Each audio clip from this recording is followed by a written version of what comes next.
Hello YouTube and welcome back to another one of my discussion videos. So this video is just going to have some gameplay in the background that's kind of unrelated, and we're just going to discuss some things that I have been thinking about with the game lately. And right now we're going to discuss what I think is the biggest root problem to all of the other problems in Dead by Daylight. This is where basically every other problem I think really comes from, as well as kind of what keeps the community so split up in their opinions, and even might actually hurt the devs in their development as well. And that problem, which might not be a surprise to anybody, is matchmaking. Now, before you're like, well, duh, Tofu, clearly everybody knows that DBD has bad matchmaking. I totally get put up against rank 20s like all the freaking time, dude. I just want to make it clear that I don't just mean mismatched ranks. Now, obviously, that is a thing that happens a bit in DBD, and that has happened for a very long time, where sometimes you queue up, and as a rank 1, you'll get matched with, like, I don't know, rank 15s, or vice versa. Maybe you are a rank 15 and you get a bunch of rank 1s. Don't get me wrong, that is a problem, and that is definitely one of the big problems as well as the fact of the long queue times. This is also another thing that I think is very obvious. These are the more obvious problems with the matchmaking that I think everybody's already aware of. People already know that the matchmaking isn't solid as far as matching you with right ranks, and people already know that the queue times are long. This isn't a surprise to anybody. I think there's a little bit more, though, that it goes into it that I think a lot of people might not realize. I think even if you did get good matchmaking, even if you did get red ranks versus red ranks and purple ranks versus purple ranks, and even if the queue times were kind of fast, there would still be the underlying issue that the ranks don't really mean anything, and that being rank 1 doesn't actually mean that you're among the best players in the game. Let me explain real quick why exactly this is a thing, as well as kind of giving you a little bit of a DBD history lesson. So when Dead by Daylight first came out in 2016, when rank reset came around on the 13th, your ranks used to reset much further than they do now. I don't remember the exact numbers, but I do remember where you went from rank 1, because I was basically rank 1 every month. Not to brag or anything, but I was basically rank 1 every month, so I can tell you for a fact that when you were rank 1 back in 2016, you would get reset back to rank 15. Every month, you would go back to rank 15. That is a huge reset. A big reason why this was problematic is people that played every single day, like, you know, no life people like myself, would get back to rank 1 pretty quickly within like a few days, and there would be nobody else there, and the queue times would be horrid. You would have very average queue times of like 30 to 45 minutes within a few days of the rank reset if you were somebody that ranked up too quickly, and it was a major problem. They eventually changed it, and they loosened up the reset and made you reset a little bit less, and the new reset took you from rank 1 back to rank 10. This is how it was for a very long time, and this worked pretty well. It made it so that the rank 1 queues weren't terrible after the rank reset, but it also reset people enough that you actually had to work your way back to rank 1. And then semi-recently, maybe about a year ago, they made another change where now when you rank reset, you go back 1 color, which is a really odd system. So if you're rank 1, you only go back to rank 5. And also on top of that, if you're rank 4, you also go back to rank 5. Basically, everybody resets back to like these certain checkpoints, which is the top of each colored rank. Some people on rank reset day only get reset maybe 1 or 2 ranks, and that's it. Compared to the old days where you used to get reset 10 ranks and even 15 back in the day. So this kind of lack of any significant actual reset, as well as the fact that the safety pip exists, means that all you have to do is get at least a safety pip in over half your games, and you'll eventually get rank 1. As long as you're not getting below a safety pip in over half your games, eventually, if you play enough, you're going to climb through the ranks and get the rank 1, regardless of how good you are. And maybe saying regardless of how good you are isn't entirely fair. You do need to at least be somewhat okay at the game to ensure that you're getting at least a safety pip in over half your games, but it definitely doesn't require you to be among the best in the game, that's for sure. Because of this flawed system of not really resetting your rank, but also not really being able to derank very easily because of the black pip system, it kind of leaves it where essentially if you were to compare the player base of Dead by Daylight to another competitive game that had an actual rank system, just to use common games as an example, we'll say a system similar to something that like Overwatch or League of Legends uses, where they have different tiers for different ranks, such as bronze, silver, gold, platinum, diamond, the whole way up to masters and grandmasters. In DBD, the skill level equivalent to these games would essentially be rank 20 to rank 2 is people from bronze to like maybe silver. and then everybody from like gold the whole way up to like the very best grandmaster players would all be packed into rank 1. This is how the rank 1 matchmaking is in Dead by Daylight. The difference between the better rank 1 survivors and the worst rank 1 survivors is literally night and day. It is actually equivalent to if you would put a like top 500 Overwatch player versus a gold Overwatch player. It's actually that night and day. Some of the players that play at rank 1 are, just to be frank, absurdly awful. Like, I cannot believe how they get to red ranks. And then there's other players at red ranks that are just insanely good. Like, absolute gods that make very, very few mistakes ever. And it's such a crazy night and day difference. It's such a big difference that there's literally players that I run into at rank 1 that don't even know what all the killers do. There's a lot of people that will play against the killer and be like, I have no idea what this guy even does. And they're playing at the highest possible level in the game, the highest possible matchmaking that you can be put into, they're playing in, and they don't know the characters. That's like, again, saying that you're playing in a top 500 Overwatch game and someone doesn't know what one of the characters in Overwatch does. Like, it's absurd to think about. And that is really at its core where the biggest issue all comes from.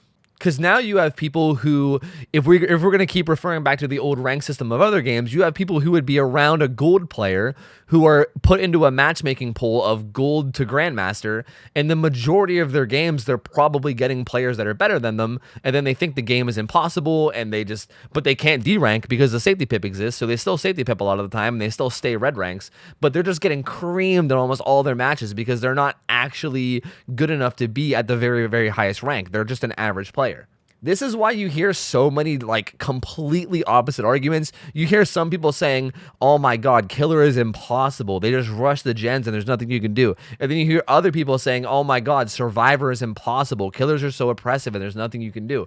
It's because majority of the time, the people that are saying these kind of things are probably the people that are playing at the lower end of rank 1, and they're getting put against like literally the best players in the game occasionally, and they're just not good enough to deal with it. And they shouldn't really have to. So, of course, people are going to have weird opinions about the game. Of course, you're going to hear people say some weird stuff, and there's going to be a lot of general consensus is brought up because it's just not a really good representation of how the game is supposed to be played.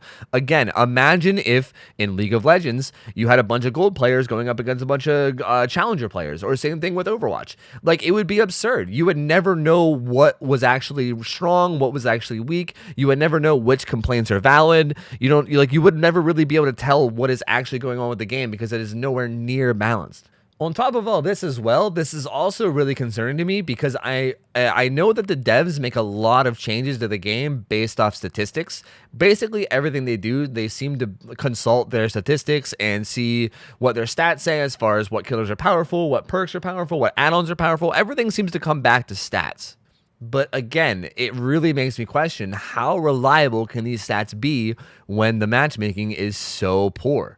When you have an absolute jumbled mess of players all playing against each other from wildly different skill levels, can the stats really mean that much? Maybe. I don't know. Listen, I didn't go to college. I didn't study statistics, so I don't know. Maybe someone in the comment section can give their insight that might know a little bit more than me. Maybe with a high enough sample size, it won't matter, and maybe the stats will be important still. But to me, it feels like the stats shouldn't really be that important because the matchmaking isn't accurate enough to really make the stats matter. Especially if the stats are being presented in a way where it's like, hey, this is the stats at rank 1, so this is how the best players perform with this. Because again, rank 1 is not the best players. Unfortunately, this used to be less of a problem because with the old rank reset, there used to be a lot less of the more average players at rank 1. There wasn't really enough time to get rank 1 for those type of players because you only had a month to make 10 ranks. And the system back then was a lot better. Honestly, if it wasn't for the fact that there's a new MMR system most likely coming back soon, I would suggest that they make ranks reset back to 10 again from rank 1 and basically just revert back to the old rank reset.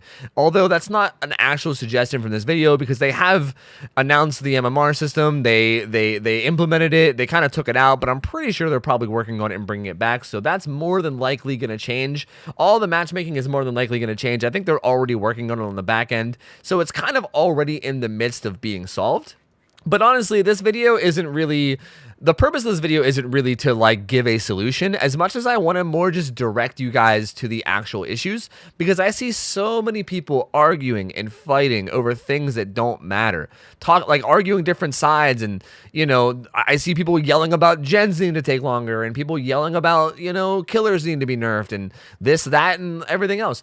People are complaining about the wrong things. I think the things that people should be complaining about is the matchmaking. If the matchmaking was better, your games wouldn't feel so bad. Obviously, there's some exceptions, like Spirit's not going to be fun to go against no matter how good the matchmaking is. But a lot of the things that happen in game are kind of made worse because of how bad the matchmaking is. For instance, if you're playing Killer and you think that it's impossible to kill people before the gens get done, is it really that the game is imbalanced, or is it just that you're going against survivors that are significantly better than you are as Killer?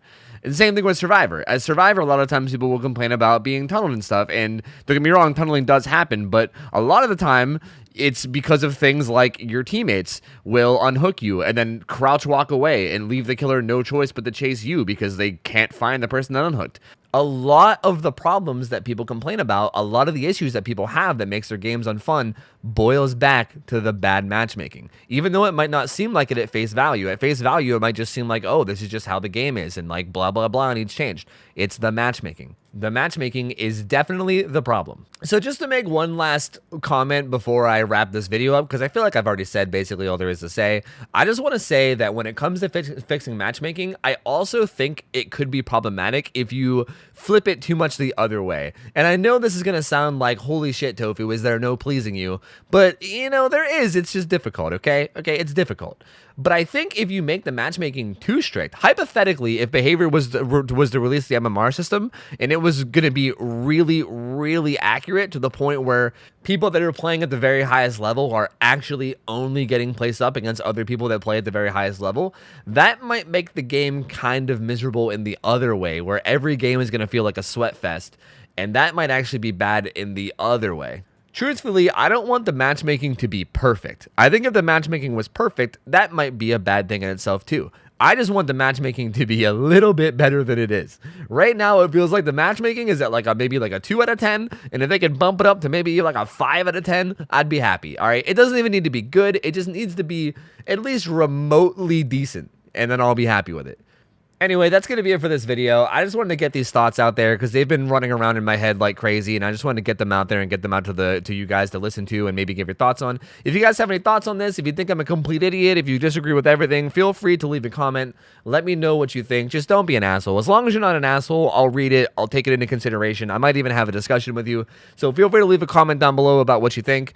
Also, if you guys enjoyed listening to this video, remember to leave it a like. It helps me a lot with the algorithm, and it'll get more people to check this video out and watch it. Subscribe if you'd like as well, because I'm going to be uploading more whenever I get some time. And thank you guys so much for hanging out. I hope you guys have an awesome rest of your night. I'm getting out of here. See ya. Take care. See ya. See you later.